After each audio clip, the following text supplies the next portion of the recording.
Napakaraming nagtatanong nito kung kailangan pa daw ba magpa-verify ng kontrata kapag uuwi sa Pilipinas kung nadagdagan ng konti ang salary or ang sweldo.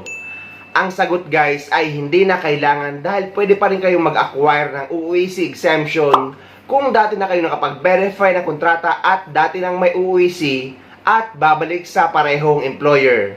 Pwera na lang kung na-promote kayo sa inyong trabaho at nabago ang posisyon nyo. Required kayo magpa-verify ng panibagong kontrata. Dahil kapag mag-a-acquire tayo ng UUEC exemption ay may tatlong katanungan bago tayo nito makakuha.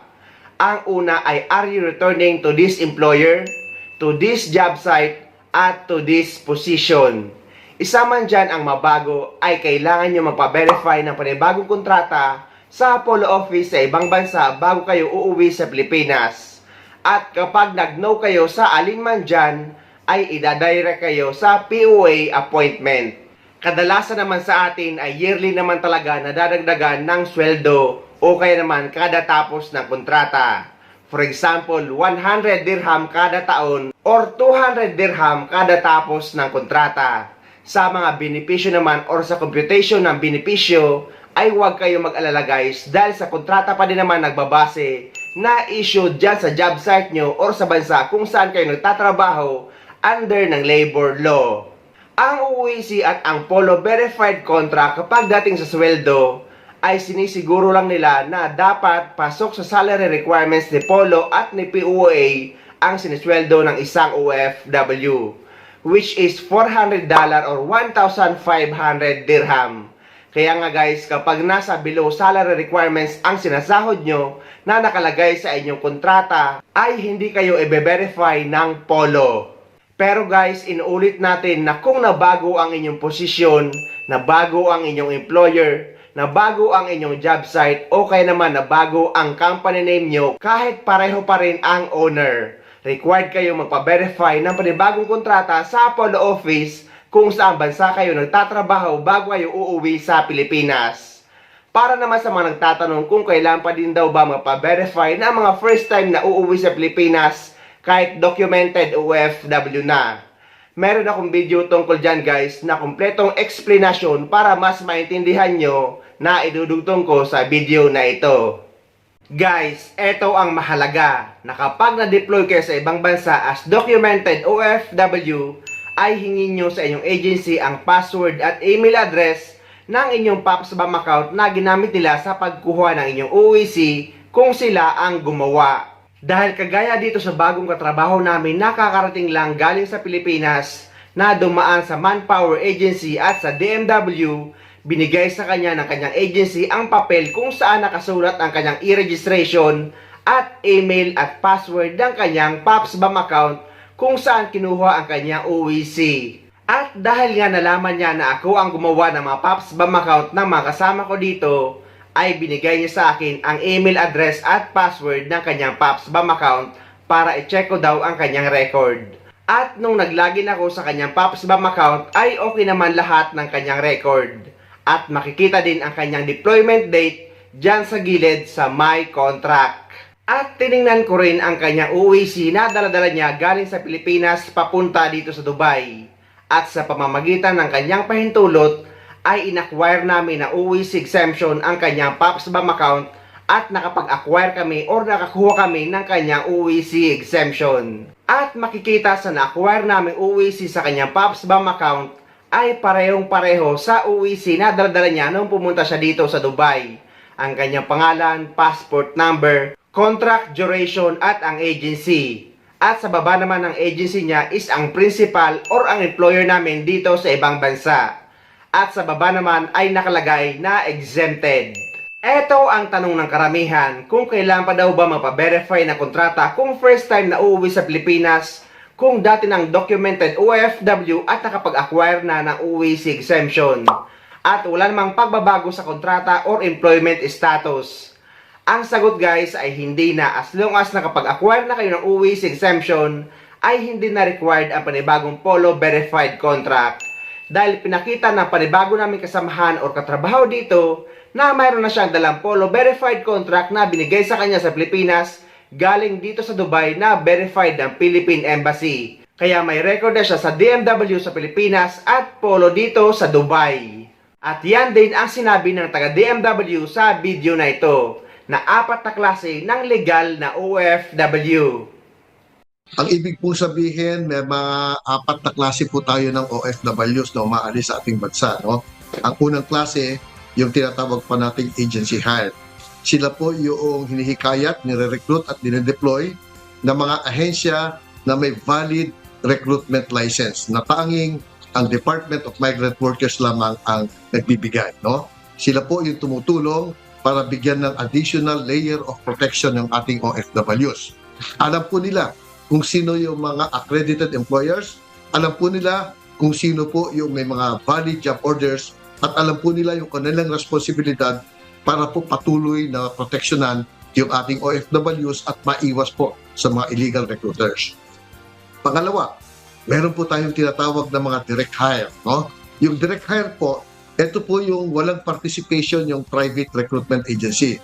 Sila po yung OFWs, yung mga professionals natin as skilled, na nakahanap ng trabaho dahil po sa online, doon po sa mga internet natin kung tawagin, na kung saan meron po silang in-applyang foreign employers, at dahil po na kompleto nila yung proseso at na-verify ng Migrant Workers Office yung kanilang dokumento na natanging labor attaché lamang ang gumagawa, ang ibig pong sabihin nito, merong valid employment, may valid employer at meron pong trabahong pupuntahan. No?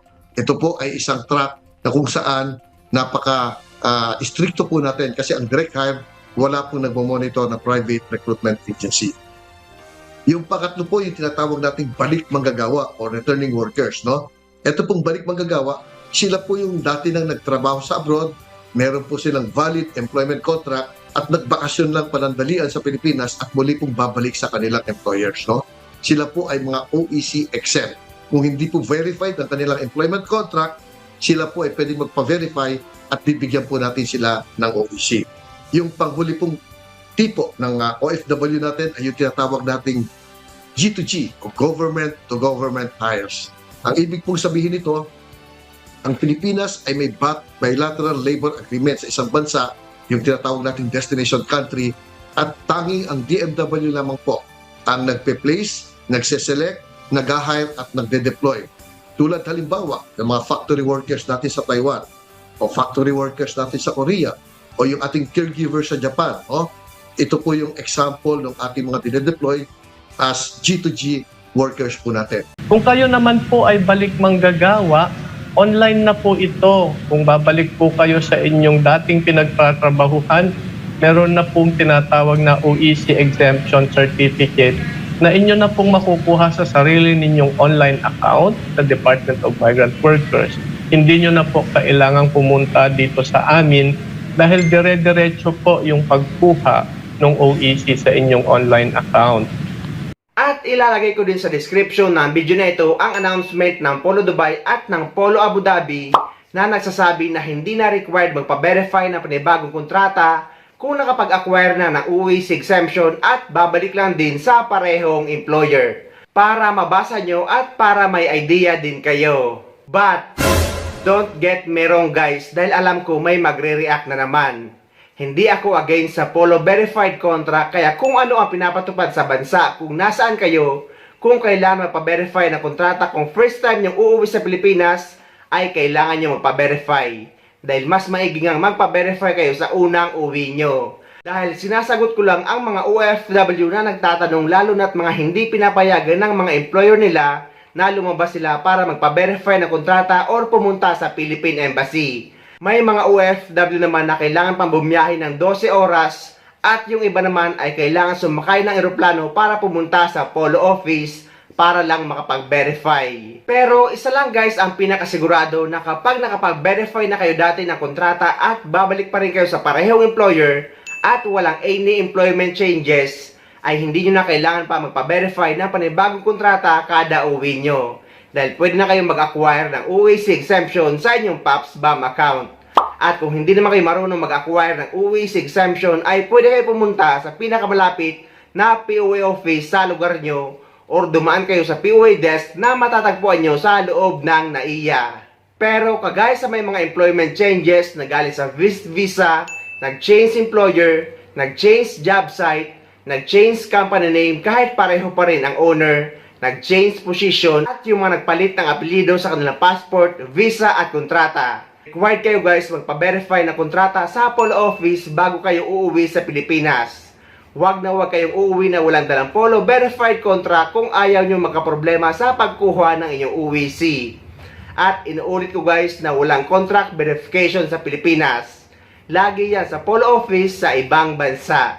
Sa mga exempted naman sa UWC at nakapag-acquire na ng UWC exemption, lagi nyo lang guys dadalhin ang inyong valid printed contract sa tuwing magbabakasyon kayo sa Pilipinas, just in case man hanapin ito sa inyo. At sa mga hindi naman marunong mag-acquire ng UWC exemption online, ay meron akong video tutorial na ilalagay ko sa description ng video na ito para may guide kayo. So ayun guys, sana may nakuha kayong idea at sana nakatulong ang video na ito sa inyo. At sa mga hindi pa dyan nakasubscribe sa channel ko, please don't forget to subscribe my YouTube channel and please click the notification bell para lagi kayo updated sa mga upcoming videos na gagawin ko tungkol sa mga updates sa ating mga OFW. Mula dito sa Dubai, maraming salamat. See you next time.